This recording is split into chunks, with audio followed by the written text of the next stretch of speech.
यदि आपने अपने फरवरी से लेकर अभी तक के रिटर्न्स को फाइल नहीं किया है तो आप उनमें जो लेट फीस लग रही है वो लेट फीस 50,000 रुपये तक चली गई है। लेकिन उस लेट फीस को कैसे रिड्यूस किया जा सकता है, कैसे उन लेट फीस से बचा जा सकता है और कम से कम लेट फीस में अपनी जीएसटी की रिटर्न्स को कैसे फाइल किया जा सकता है, आज की इस वीडियो में हम कंप्लीट बात करने वाले हैं। दोस्तों, जीएसटी की लेट फीस को वेव करने के लिए गवर्नमेंट ने अभी तक कोई भी कदम नहीं उठाया है और आगे भी गवर्नमेंट से कोई उम्मीदें नहीं की जा सकती, क्योंकि जिस प्रकार से गवर्नमेंट किसी भी अपडेट को लेकर कोई भी क्लेरिफिकेशन नहीं दे रही है लेट फीस को लेकर, उससे ऐसा ही लगता है कि गवर्नमेंट अब इस लेट फीस को वेव नहीं करने वाली है। तो इस लेट फीस से कैसे बचा जा सकता है और अपनी जीएसटी की रिटर्न जो पेंडिंग रिटर्न है उनको कैसे फाइल किया जा सकता है कम से कम लेट फीस में, आइए जानते हैं।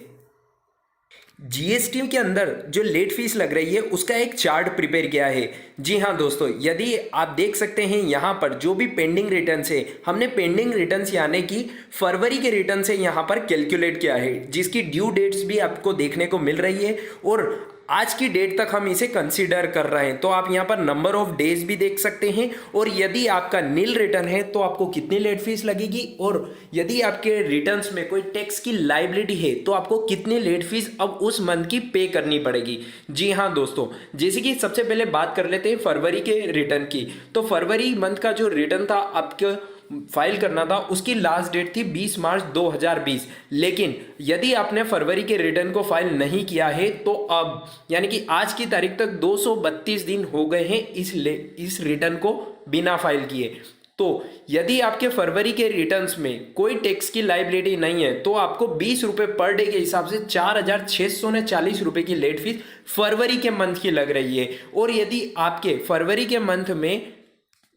टैक्स की लायबिलिटी है यानी कि टैक्सेबल सेल है तो उसमें आपको जो लेट फीस लगेगी वो मैक्सिमम 10,000 रुपये यहाँ पर देखने को मिल सकती है। तो आप कैसे इस लेट फीस को रिड्यूस कर सकते हैं, आइए जानते हैं। सबसे पहले बात कर लेते हैं, यदि आपने फरवरी से लेकर सितंबर महीने तक के जीएसटीआर 3B के रिटर्न्स को अभी तक फाइल नहीं किया है तो उसमें आपको, यदि आपके सारे जीएसटीआर 3B के रिटर्न्स नील रिटर्न है तो आपको मैक्सिमम यहाँ पर जो हमने लेट फीस कैलकुलेट करिए ये अप्रोक्सीमेट 20,000 रुपये तक हो सकती है। और यदि आपके इन सारे रिटर्न्स में टैक्स की लायबिलिटी है तो इनकी लेट फीस आपको 50,000 रुपये तक भरने के पड़ सकती है। तो अब बात करते हैं कि इनसे कैसे बचा सकता है। तो दोस्तों, यदि आप अपने फरवरी माह से लेकर सितंबर माह तक के रिटर्न्स को नील अगर फाइल कर देते हैं यानी कि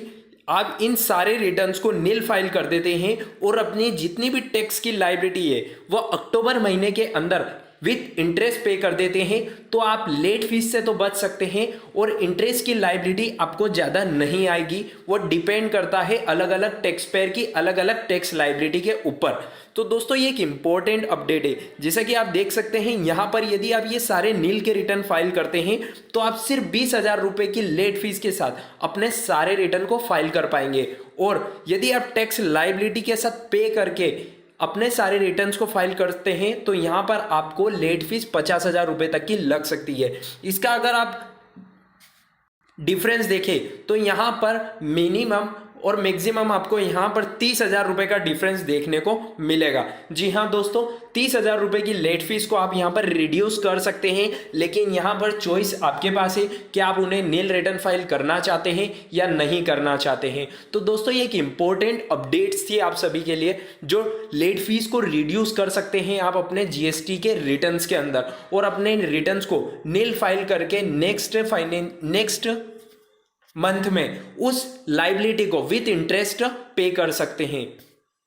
बहुत से टैक्स पेयर के ये भी क्वेश्चन आ रहे थे कि सर इंटरेस्ट ही पे करना है तो हम उसी मंथ में अपने टैक्स की लायबिलिटी को पे क्यों नहीं कर देते हैं। तो लेट फीस ज़्यादा लग रही है एज कंपेयर टू इंटरेस्ट। यदि आप अपने टैक्स लायबिलिटी पर इंटरेस्ट पे करेंगे तो आपको वहाँ पर नेट कैश लायबिलिटी पर इंटरेस्ट पे करना है, यानी कि आपको जितनी टैक्स की लायबिलिटी पे अपना चालान पे करने को आ रहा है, कैश चालान पे करने को आ रहा है, उस पे ही आपको इंटरेस्ट की लायबिलिटी को पेड करना है। तो यहाँ पर आप अपनी लेट फीस को रिड्यूस कर सकते हैं यानी कि बचा सकते हैं और यहाँ पर मैक्सिमम आपको 30,000 रुपये का डिफरेंस देखने को मिल रहा है।